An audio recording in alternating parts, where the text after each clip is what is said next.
¿Dónde más iré, Dios? ¿Dónde más iré? Tienes palabras de vida eterna. ¿Dónde más iré, Dios? ¿Dónde más iré? Tienes palabras de vida eterna. ¿Dónde más iré, Dios? ¿Dónde más iré? Tienes palabras de vida eterna. ¿Dónde más iré, Dios? ¿Dónde más iré? Tienes palabras de vida eterna. De Segunda de Corintios, capítulo 5, versículo 1 al 10. Dice así la palabra del Señor.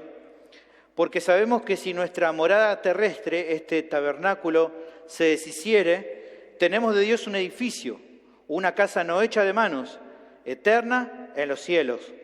Y por esto también gemimos, deseando ser revestidos de aquella nuestra habitación celestial, pues así seremos hallados vestidos y no desnudos. Porque asimismo los que estamos en este tabernáculo gemimos con angustia, porque no quisiéramos ser desnudados, sino revestidos, para que lo mortal sea absorbido por la vida. Mas el que nos hizo para esto mismo es Dios, quien nos ha dado la zarra del Espíritu. Así que vivimos confiados siempre y sabiendo que entre tanto que estamos en el cuerpo estamos ausentes del Señor, porque por fe andamos y no por vista. Pero confiamos y más quisiéramos estar ausentes del cuerpo y presentes al Señor. Por tanto, procuramos también, o ausentes o presentes, serle agradables, porque es necesario que todos nosotros comparezcamos ante el tribunal de Cristo, para que cada uno reciba según lo que haya hecho mientras estaba en el cuerpo, sea bueno o sea malo. Oramos nuevamente, hermanos. Bendito Señor, te damos gracias por este tiempo de predicación. Gracias por todo lo que hasta aquí nos has bendecido durante la reunión. Te ruego ahora que nos ayudes en la predicación, que por medio de tu Espíritu des entendimiento a cada persona que está en este lugar para poder comprender las verdades universales que están en este texto junto con sus implicaciones prácticas, y que en todos vos puedas ser honrado y glorificado. Dame a mí entendimiento para poder predicar con sencillez, con claridad, con pasión, en el poder de tu Espíritu Santo, y realmente puedan ser edificados todos los que están en este lugar. Lo pido todo esto en el nombre de Cristo Jesús. Amén. El título del sermón es ¿qué actitud hay que tener ante la realidad de la muerte? Así es el título. Habiendo ya arrancado el primer mes del año, ¿no? Ya los primeros días de este mes, ya pasó la fiesta, ¿no? Ya pasó Reyes, ya han guardado el pesebre, ¿no? Los adornitos. Y hay expresiones para este tiempo, ¿no? Ya uno dice, ¿cómo pasa el tiempo? ¿No? O ya pasaron la fiesta, ¿no? Tanta preparación, ¿no? Y ya está, ya fue. Pero también hay algo que vamos notando a comenzar el año, al menos a mí me pasa y creo que a alguno también le debe estar pasando, el que nos vamos viendo más grande. Ya no llegamos al año 2022. A veces cuando era chiquito miraba películas y decía año 2000 no sé cuánto, y decía, wow, cuánto tiempo, y ya estamos, ¿no? Y nos vemos más grandes, nos vemos con más canas, algunos la esconden bastante bien, nos vemos con menos pelo, eso ya es más difícil, ¿no? Ocultarlo. También calambres varios que nos agarran, que muestran que el paso del tiempo es casi para todos por igual, salvo algunos que siempre uno dice, pero vos ¿cómo hace? No, pero generalmente no nos pasa, son excepciones. Nos pasa que a todos nos va, el tiempo nos va pasando. La Biblia nos expresa sobre esto, ¿no? Nos expresa que pasamos por este mundo como si fuéramos hierba, o sea, nuestra vida es corta. En Salmos capítulo 103, versículo 15, dice, el hombre, como la hierba son sus días, florece como la flor del campo, que pasó el viento por ella y pereció, y su lugar no la conocerá más. Ahora, también no es de extrañar que sobrevuele en ocasiones el pensar respecto a la muerte. A veces uno va creciendo y va pensando en cuanto a esto. Esto es un tema que en toda la historia de la humanidad ha provocado temor y que llevó a las personas a que inventaran cosas para tener cierta esperanza. Desde ceremonia en honor a los muertos, el famoso mito de la reencarnación, que es un mito, es una mentira. no ocurre. Y hasta la oración por aquellos que mueren, la gente hace todo esto en parte buscando mitigar el dolor por la pérdida de un ser querido, pero también creo yo por la preocupación de lo que un día inevitablemente va a pasar.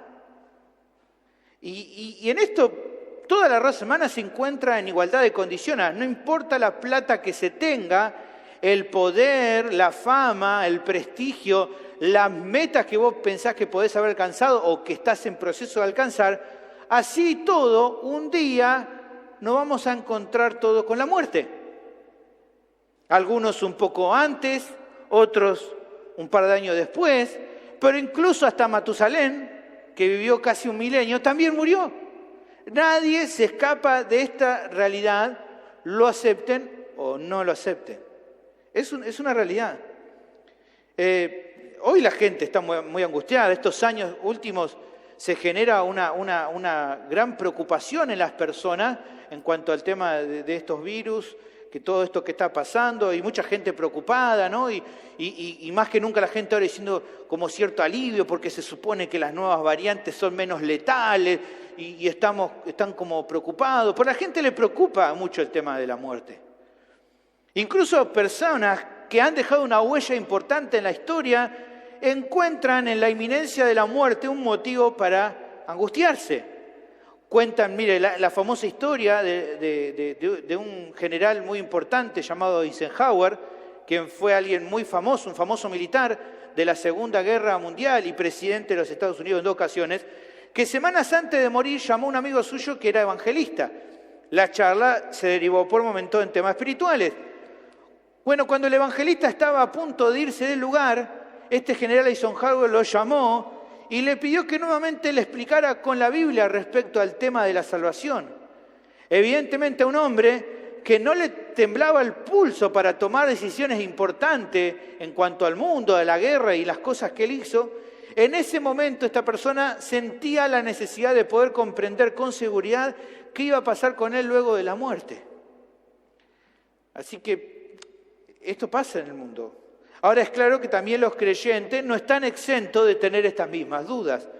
Pero a diferencia de los incrédulos, la esperanza de los creyentes es firme porque la palabra de Dios les brinda información justamente respecto a qué esperar luego de que parta de este mundo. El apóstol Pablo, usted sabe, en muchas ocasiones se había encontrado en el umbral de la muerte. Por ejemplo, en 2 de Corintios capítulo 1, versículo 8, él decía, porque hermanos, no queremos que ignoréis acerca de nuestra tribulación que nos sobrevino en Asia, porque fuimos abrumados sobremanera más allá de nuestras fuerzas, de tal modo que aún perdimos la esperanza de conservar la vida. Él estuvo, antes de morir, muchas ocasiones ahí, ¿no? Al filo de la muerte, digamos. Sabe lo que es pasar muchas veces por esa experiencia. Incluso cuando escribe esta carta, ya había pasado por muchas experiencias de estar al borde de la muerte. Por eso creo yo que es muy interesante que nos brinde en esta sección palabras de ánimo para que los creyentes puedan tener una visión clara respecto a cómo afrontar este asunto con confianza. Así que seguramente que el pasaje de hoy va a ser de mucho ánimo y fortaleza para tu vida, especialmente en esos momentos cuando pones a pensar, ¿no? en cuanto a tu eternidad y en cuanto a qué esperar.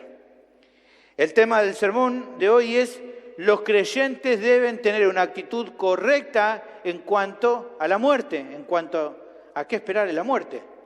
¿Cómo tiene que ser esa actitud? Bueno, el pasaje nos da 3 muestras de una actitud correcta, que es lo que vamos a ver en el día de hoy. ¿Está bien? ¿Me siguen? ¿Estamos bien? ¿Hace calor? No, estamos más o menos bien, ¿no? Con los aires. Estamos bien, genial. Vamos a ver entonces juntos estas 3 muestras. La primera la tenemos del versículo 1 al versículo 15. Los creyentes deben tener una expectativa gozosa respecto a la muerte, ya que recibirán cuerpos nuevos. Esta es la primera muestra. Una expectativa gozosa en cuanto a la muerte, ya que van a recibir cuerpos nuevos. El pasaje comienza con una conexión con la sección anterior de esta epístola. Versículo 1 dice, porque sabemos que si nuestra morada terrestre, este tabernáculo, se deshiciere, tenemos de Dios un edificio, una casa no hecha de manos, eterna en los cielos. Ahora, ¿cuál es esa relación con la sección anterior? Bueno, en la sección anterior se terminaba animando a los creyentes a no enfocarse en lo temporal, específicamente en las tribulaciones del presente, sino que se animaba a enfocarse en lo que no se ve, en lo que es eterno, o sea, lo que se espera recibir en el futuro, que en comparación con lo del presente y con las tribulaciones del presente es infinitamente más glorioso y más impresionante. Eso lo teníamos ahí en capítulo 4. Si usted tiene su Biblia abierta, lea conmigo ahí versículos 17 y 18. Dice, porque esta leve tribulación momentánea produce en nosotros un cada vez más excelente y eterno peso de gloria, no mirando nosotros las cosas que se ven, sino las que no se ven, pues las que se ven son temporales, pero las que no se ven son eternas. A partir de eso que dijo, es que entonces ahora el porqué, aquí del comienzo, el porqué da como la conexión de esa sección con esta nueva enseñanza. Es como si estuviera diciendo, teniendo en cuenta lo que dije o lo que se dijo, presten atención ahora a lo que voy a decir. ¿Y qué es lo que se dice en esta sección, en nuestro versículo que estamos viendo acá?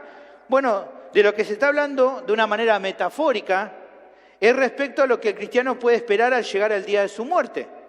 La morada terrestre que habla aquí, el tabernáculo o la tienda que se menciona en nuestra vida, básicamente en nuestra parte física. De eso está hablando cuando habla de morada terrestre, de tabernáculo. Es este cuerpo que el apóstol mencionó antes en capítulo 4, versículo 16, que se va desgastando exteriormente, aunque interiormente se renueva de día en día. ¿Se acuerdan? Capítulo 4, versículo 16, hablaba del cuerpo exterior que se va desgastando y que todos sabemos que tarde o temprano, como dice aquí el pasaje, se va a deshacer. O sea, nos vamos a morir. Cuando habla de que esta morada se va a deshacer, quiere decir que este cuerpo un día va a morir. Eso es lo que ya sabemos por un lado. Pero lo que se enseña también en esta sección respecto a este tema de la muerte es una doctrina esencial y muy clara en la Biblia. ¿Cuál es? Que los hijos de Dios un día van a morir, si el Señor no viene antes, pero que también van a recibir un cuerpo nuevo, glorificado, perfecto, eterno, semejante al de Cristo. ¿Y cuándo lo recibirán? Bueno, el día de su resurrección. De lo cual, como hablamos hoy en la escuela bíblica, se nos habla con más detalle en 1 Corintios capítulo 15. Ahí se nos habla entonces de que un día los creyentes van a morir si el Señor no viene antes, y que los que hayan muerto y los que estén vivos cuando el Señor regrese, todos recibirán un cuerpo nuevo. Ahora, es interesante notar algunas particularidades de este cuerpo nuevo que se mencionan. Primero, en nuestro versículo que estamos leyendo, dice que tenemos. Y este tenemos no quiere decir que sea ya un cuerpo que esté listo, que ya esté como ahí guardado en el stock, sino que implica la certeza de que vamos a tener ese cuerpo. No estamos seguros de quiénes serán los creyentes que estén vivos cuando Cristo regrese, pero sí los creyentes, por medio de la Escritura, tenemos la plena convicción de que todos los creyentes, los que estén muertos y los que estén vivos, todos serán transformados por igual, tanto los que estén vivos como los que estén muertos. 1 Corintios capítulo 15, versículo 51 dice, he aquí os digo un misterio, no todos dormiremos, pero sí todos seremos transformados. Ahora, la metáfora también presenta un rasgo de comparación entre lo que hoy somos y lo que seremos. El cuerpo hoy del creyente, dice, se asemeja a ¿qué? Dice, a un tabernáculo. O sea, a una tienda provisoria, o sea, una morada que es pasajera. Pablo sabía acerca de esto, ¿no? De tabernáculo y tienda, ya que él era fabricante, constructor de tiendas. Bueno, esas tiendas eran pasajeras, eran para vivir, pero por un tiempo. Pero en comparación, lo que será el cuerpo nuevo que recibiremos, dice que va a ser, que dice ahí el texto, como un edificio. O sea, una construcción sólida que ya no será algo pasajero, sino una morada que en comparación con el texto dice y define va a ser eterna. Una morada que será eterna. Así será nuestro cuerpo nuevo. Además se asegura que este cuerpo nuevo no es un edificio hecho de manos. Esto quiere demostrar que no será un cuerpo como el que ahora tenemos, un cuerpo que es natural, sino uno creado por Dios, perfectamente adaptado para la gloria celestial, para poder vivir junto al Señor. En 1 Corintios capítulo 15, versículo 49 y versículo 50, Pablo nos da una referencia acerca de esto. Dice, y así como hemos traído la imagen del terrenal, también traeremos la imagen del celestial. Pero esto digo, hermanos, que la carne y la sangre no pueden heredar el reino de Dios, ni la corrupción hereda la incorrupción. O sea, con este cuerpo no podemos estar preparados para el cielo, para estar con el Señor, pero cuando seamos transformados, estaremos plenamente capaces y listos y preparados para vivir eternamente junto al Señor. Recibiremos un cuerpo adaptado a esa nueva condición, a esa nueva situación. De esta manera, al recibir este cuerpo nuevo, glorificado, eterno, el día de nuestra resurrección, se cumplirá el propósito eterno de Dios de formar una familia en la cual Cristo sea el primogénito. Como dice Romanos 8:29, que a los que antes conoció los predestinó para que fuesen hechos conforme a la imagen de su Hijo, para que Él sea el primogénito entre muchos hermanos. Y cuando eso ocurre, y cuando esto acontezca y se consuma el tiempo en el cual seamos resucitados y transformados para estar para siempre con el Señor, Dios recibirá toda la alabanza celestial por este pueblo que va a resplandecer en gloria junto al Señor. Efesios capítulo 1, versículos 5 y 6 dice, en amor, habiéndonos predestinado para ser adoptados hijos suyos por medio de Jesucristo, según el puro afecto de su voluntad, para alabanza de la gloria de su gracia, con la cual nos hizo aceptos en el amado. Ahora, considerando esta verdad tan segura, esto que la Biblia es tan claro, es que entonces, a continuación el apóstol en el versículo 2 refleja su reacción al entender esta transformación, este cuerpo nuevo que el creyente va a recibir en el día que Cristo vuelva, en su resurrección. Dice versículo 2, y por esto también gemimos, deseando ser revestidos de aquella nuestra habitación celestial, pues así seremos hallados vestidos y no desnudos. Porque asimismo los que estamos en este tabernáculo gemimos con angustia, porque no quisiéramos ser desnudados sino revestidos, para que lo mortal sea absorbido por la vida. Mas el que nos hizo para esto mismo es Dios, quien nos ha dado la zarra del Espíritu. ¿Qué está queriendo resaltar acá el apóstol? Bueno, aquí nos encontramos con la primera muestra de la actitud que Dios espera de cada creyente respecto a su muerte, a la luz de esta verdad. Fíjense que se repite varias veces palabras como gemir, como desear, como gemir con angustia. Y todas estas palabras nos muestran y nos hablan acerca de una expectativa ansiosa, de un deseo muy fuerte, de una necesidad apremiante de alcanzar algo que hoy no se tiene.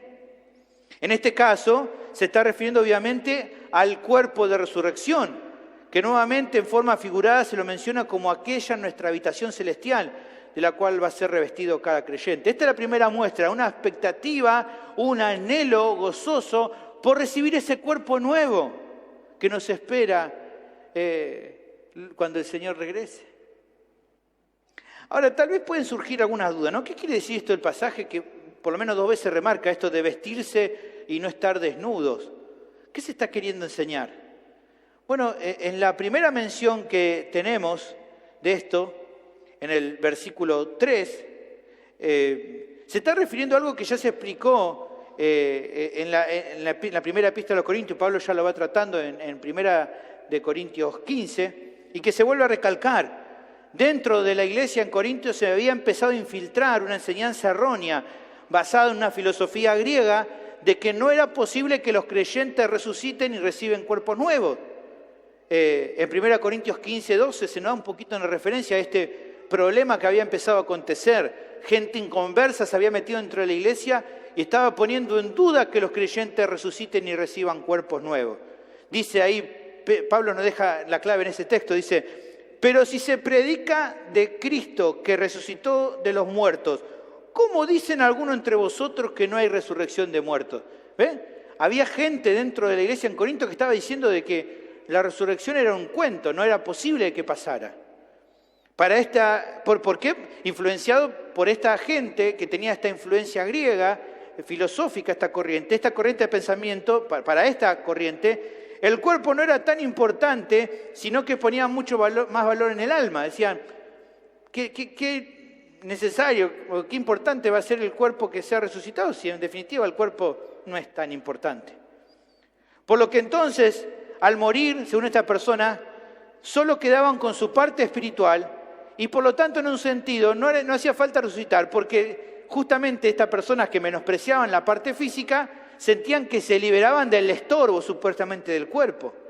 Entonces para ellos no era tan importante la resurrección, incluso la negaban. Pero esta enseñanza evidentemente no era verdadera.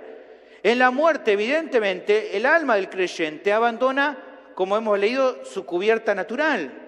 Pero cuando Cristo regrese será vestido de un cuerpo glorificado. Por lo que entonces lo que Pablo está diciendo es que no quedaremos desnudos o desvestidos eternamente.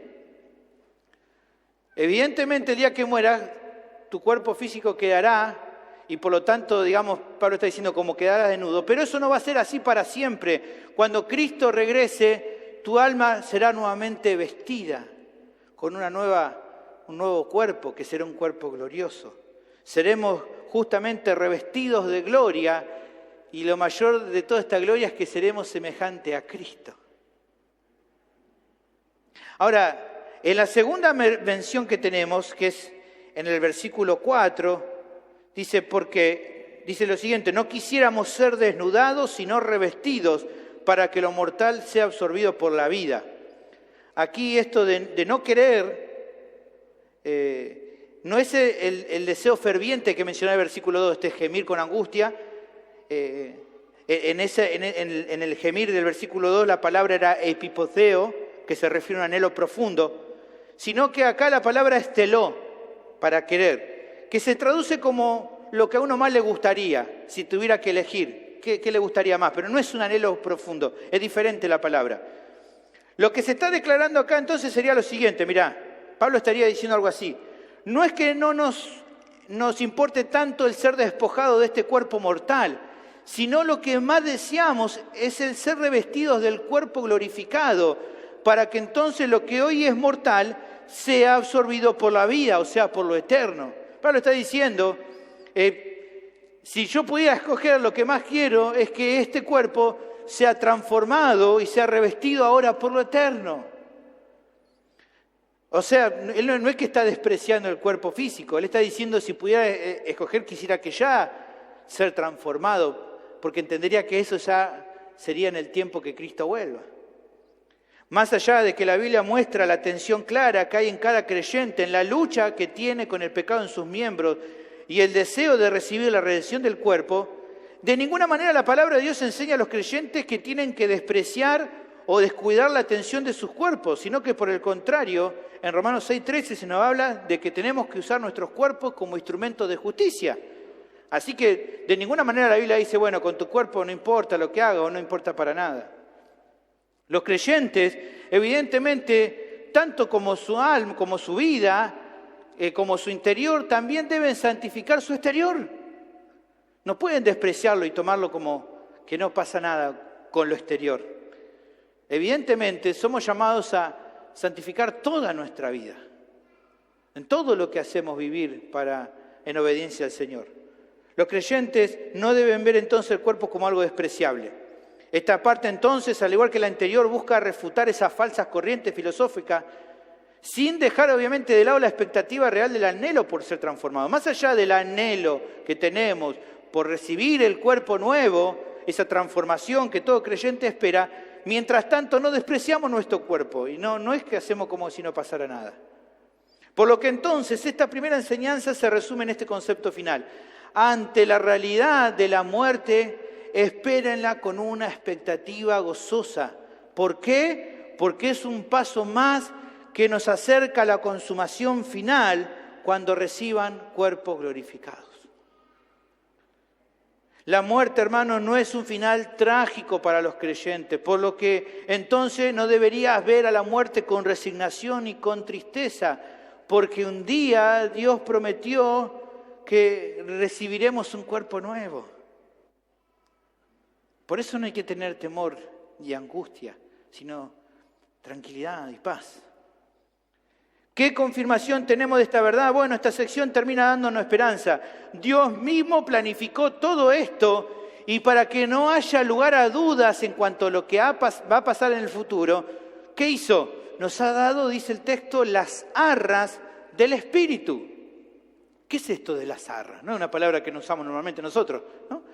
Bueno, las arras se refieren a una garantía, a un anticipo que un día se va a consumar la posesión. En aquel tiempo era normal, cuando se hablaba de arras, la palabra es arrabón en griego, era como cuando vos comprabas algo y decías, bueno, yo lo voy a venir a buscar después, entonces vos dabas un anticipo que te aseguraba la compra. Evidentemente eso aseguraba que después ibas a venir a retirar lo que compraste. Era como un sello de certificación de que eso era posesión mía y que yo iba a después venir a tomar posesión de lo que compré. El comprador comprometía su palabra cuando entregaba una garantía. De la misma manera, como un certificado de seguridad absoluta, es Dios, en este caso, para que haya seguridad, es Dios mismo que se da en la tercera persona de la Trinidad, en el Espíritu Santo, para entonces garantizarnos que un día Cristo va a tomar posesión de aquello que ganó con el precio de su propia vida, de su sangre en la cruz. El Espíritu Santo es la garantía, la seguridad que tenemos cada creyente que un día Cristo va a volver para tomar posesión de lo que Él compró. Efesios 1, 3 y 14 dice... Efesios 1, 13, 14 dice, en Él, en Cristo, también vosotros, habiendo oído la palabra de verdad, el evangelio de vuestra salvación, y habiendo creído en Él, fuiste sellado con el Espíritu Santo de la promesa, que es las arras, la garantía, el anticipo de nuestra herencia hasta la redención de la posesión adquirida para la alabanza de su gloria. Ese día, hermanos, va a llegar un día, va a pasar. ¿Por qué? Porque Dios no puede mentir. Jesús va a volver y los creyentes van a resplandecer junto al Señor. Esa es su promesa. Sé que a veces pensar en la muerte puede angustiarte, y más en estos tiempos a veces de pandemia, donde todo el tiempo somos bombardeados por noticias alarmantes, ¿no? Y que variante una, y que variante otra, y que la variante esta de acá, de Delta, y que la variante Omicron, y ahora es Delta Micron, o sea, una mezcla, ¿no? Y vos decís, uy, todo el tiempo estás con miedo y y estás como con ese temor todo el tiempo. Yo sé que puede generar en tu corazón tal vez depresión o tristeza al pensar que tal vez para vos pensás que todo se va a acabar, pero no dejes que esos pensamientos te consuman por dentro, porque sea el tiempo que sea, un día recibirás un cuerpo nuevo.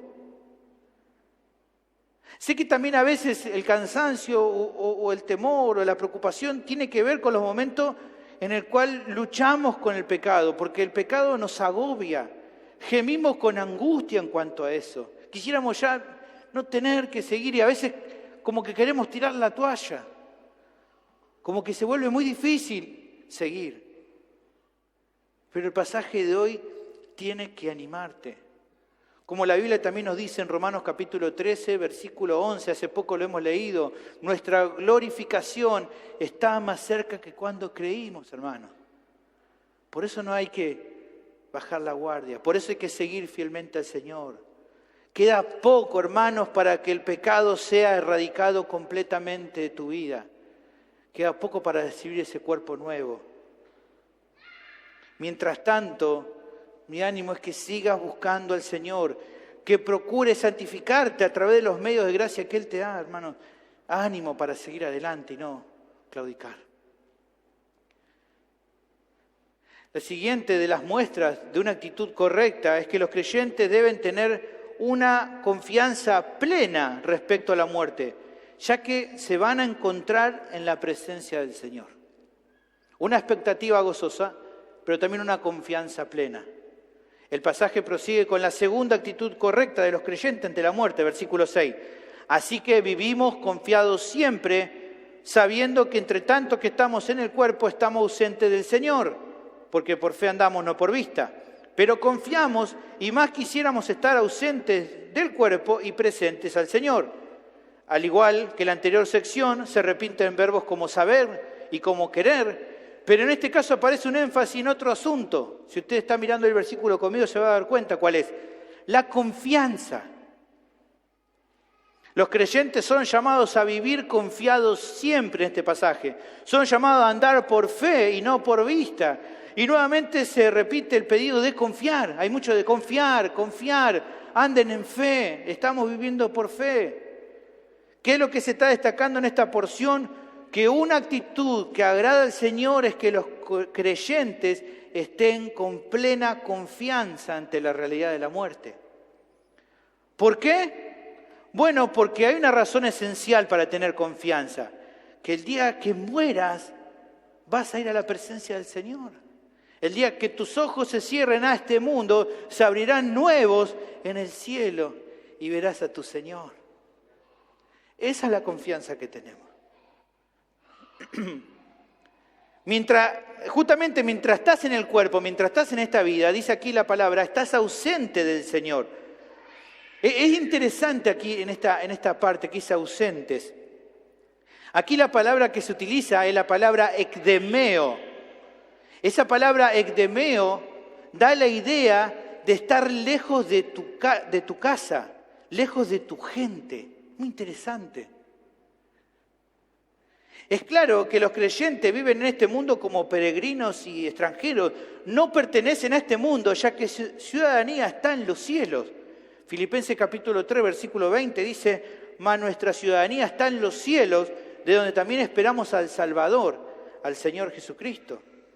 El cielo, hermanos, es el hogar de los creyentes.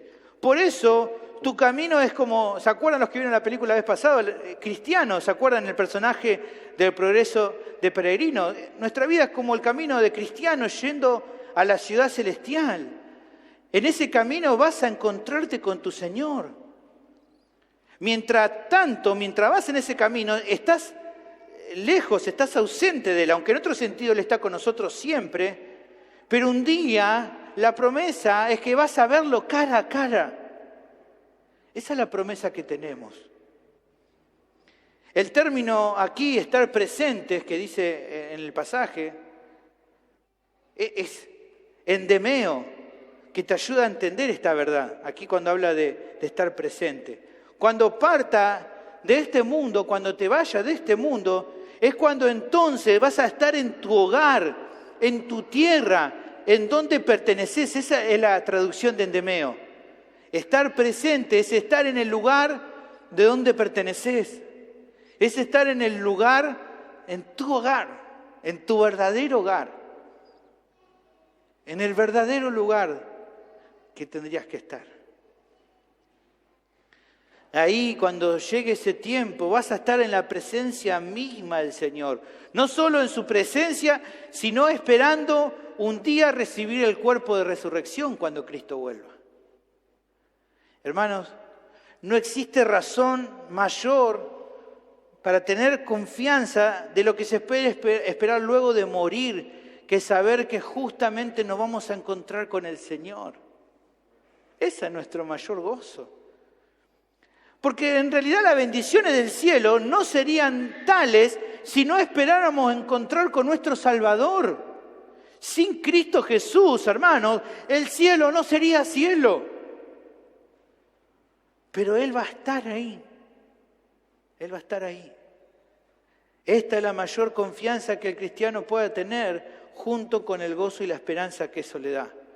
Por eso es que el creyente no considera la muerte con temor, sino que la contempla con confianza. Pero para aquel que olvida esta verdad, la muerte podría ocasionar un temor desesperante, un miedo que lo abrume. Incluso la pérdida de un hermano en la fe a quien amamos se torna muy dolorosa. Pero al saber que una vez cruzado el umbral de la muerte nos encontraremos con el Señor, hacen que nuestros corazones descansen, que consuelen y que, como decíamos recién, confíen, que podamos confiar. El famoso pastor Matthew Henry, hace muchos años atrás, él escribió lo siguiente para que fuera considerado por cualquiera que lamentara su muerte. Él dijo: cuando alguno de ustedes se acuerde de mí con tristeza por mi muerte, recuerdan esto que le escribí. Miren lo que escribió este hermano nuestro. Dice: ¿te gustaría saber dónde estoy? Estoy en el hogar, en la casa de mi padre, en las mansiones preparadas para mí. Estoy donde quería estar desde hace muchos años, no en el mar tempestuoso de la vida, sino en el puerto calmado y seguro de Dios. ¿Quisiera saber cómo va todo conmigo? Veo a Dios, no como a través de un espejo oscuro, sino cara a cara. Estoy gozando dulcemente de la compañía de mi precioso Redentor. Finalmente, ¿quieres saber cuánto tiempo va esto a seguir? Se trata de un amanecer que nunca se desvanecerá. Después de muchos años o siglos, será tan nuevo como ahora y aún ha de mejorar en el día de Cristo. Por todo esto, no lloréis por mí.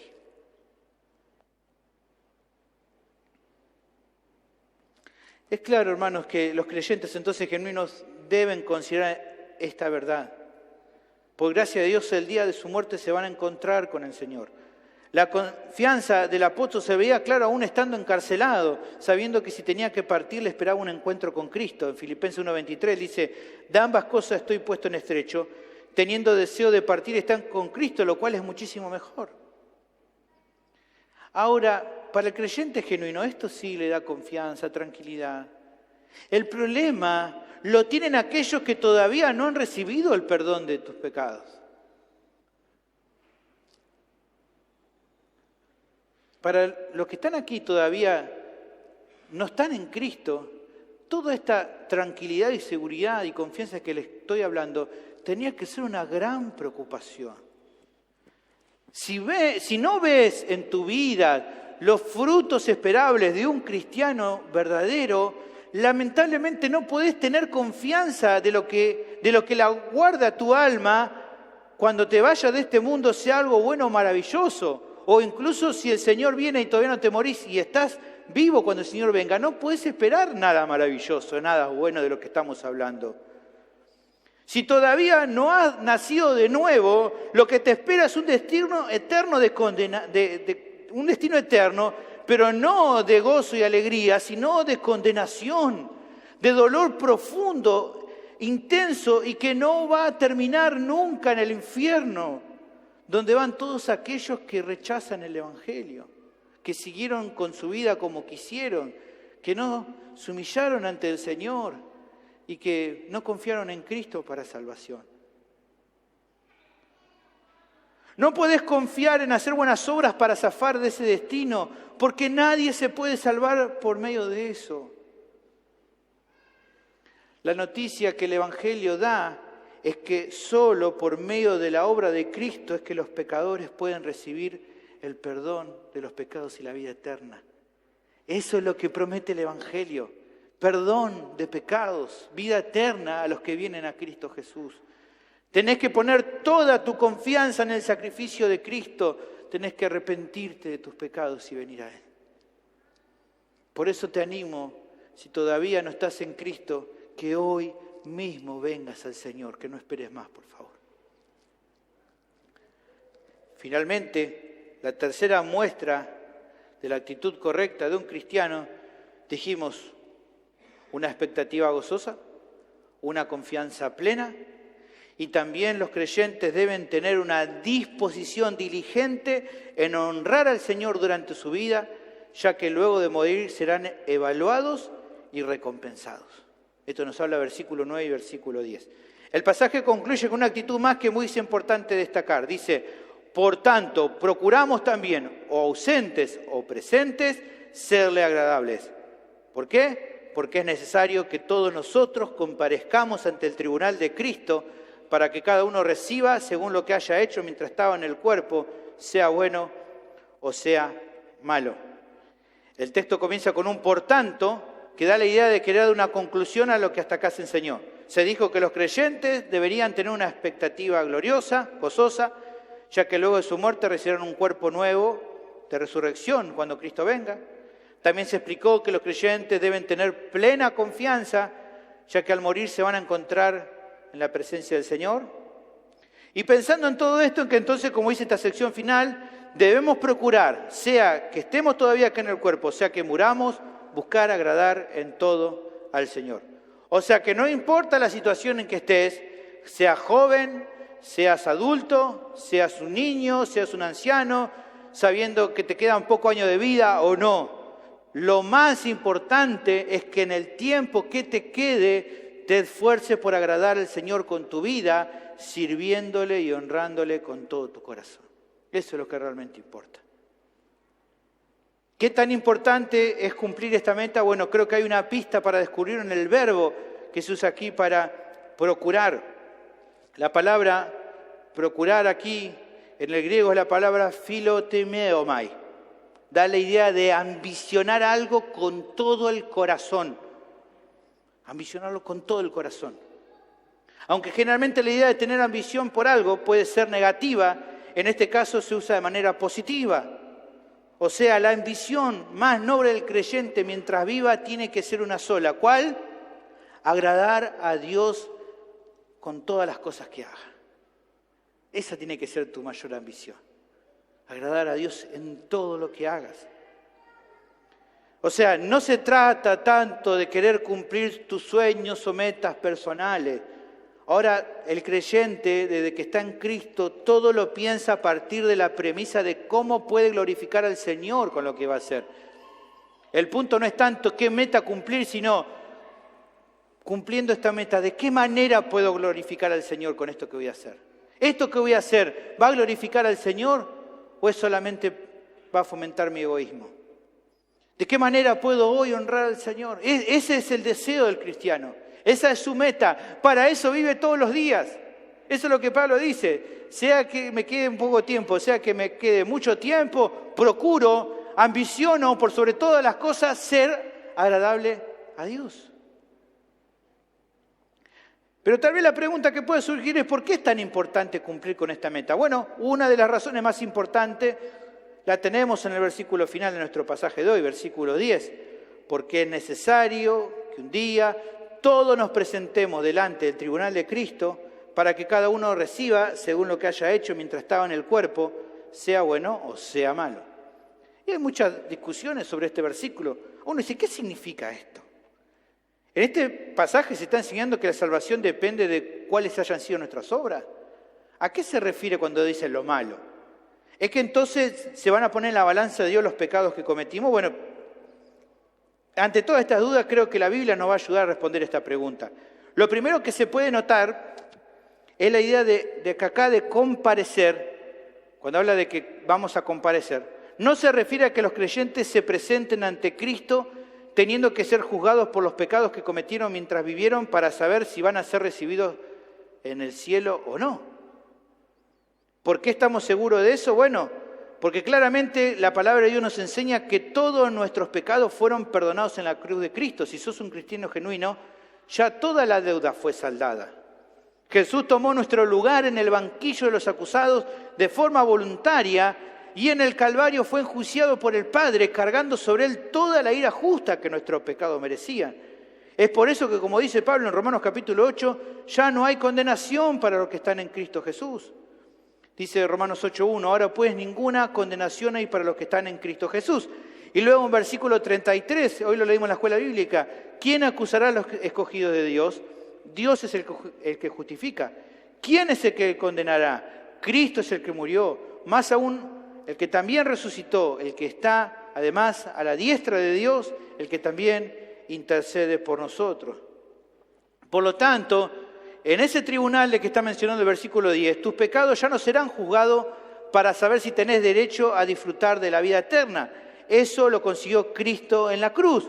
Él logró lo que nadie podía. Y simplemente por gracia Dios te otorga la justicia perfecta de su Hijo para que ya no seas un pecador condenado, sino que ahora sea parte de su familia, como nos habla en parte 2 Corintios 5:21. Ahora, si esto está aclarado, ¿Qué significa entonces que vamos a tener que comparecer ante el tribunal de Cristo? El término que se usa acá en griego para comparecer es la palabra phaneroo.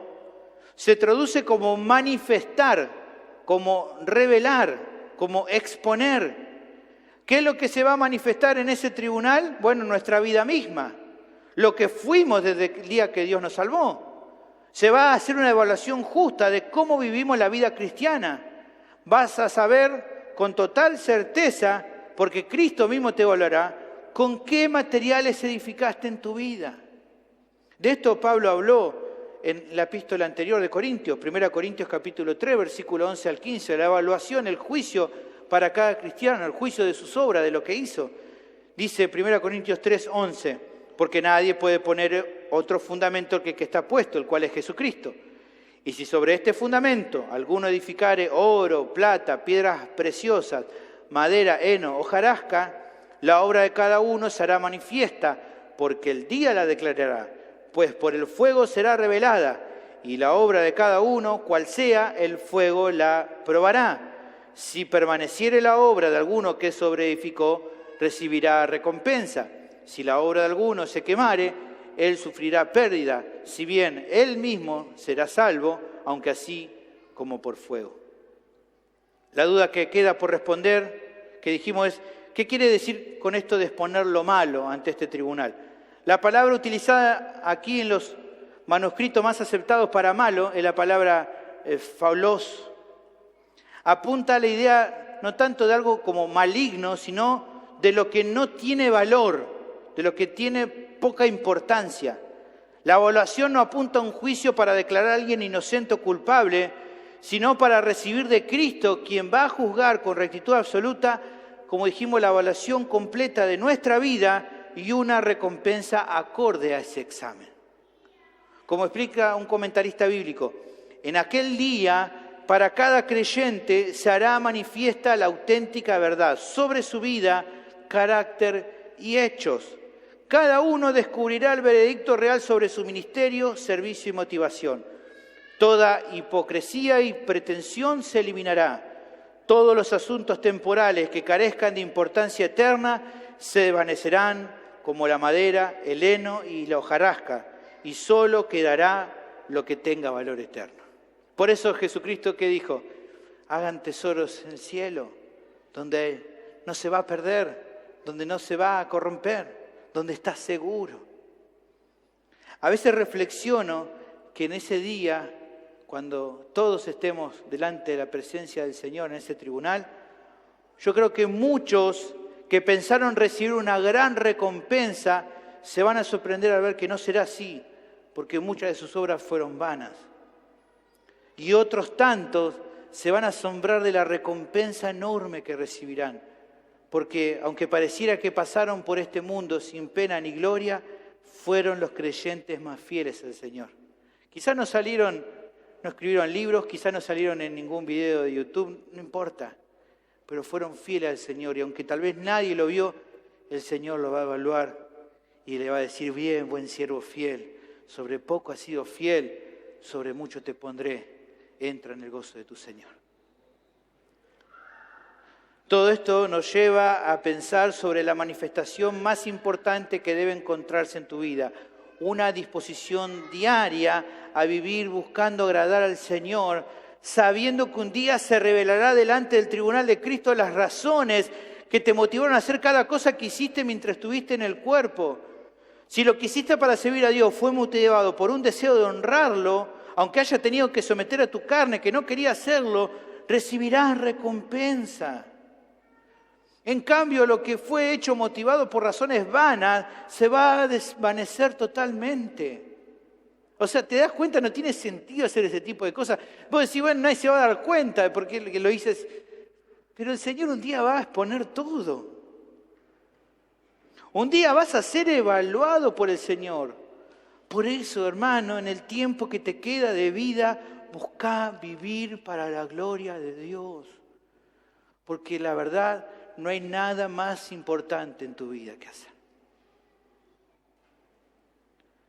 Finalmente, hermanos, al terminar este sermón, mi anhelo nuevamente, ¿no?, en esto de la actitud correcta en cuanto a la muerte, es que vuelvas a considerar que no es correcto que veas a la muerte como el fin de tu historia, sino como el comienzo de la etapa más preciosa que vas a vivir.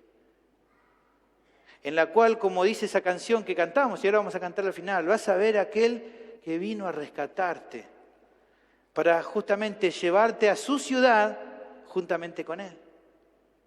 Un lugar donde vas a vivir en plena libertad, hermanos.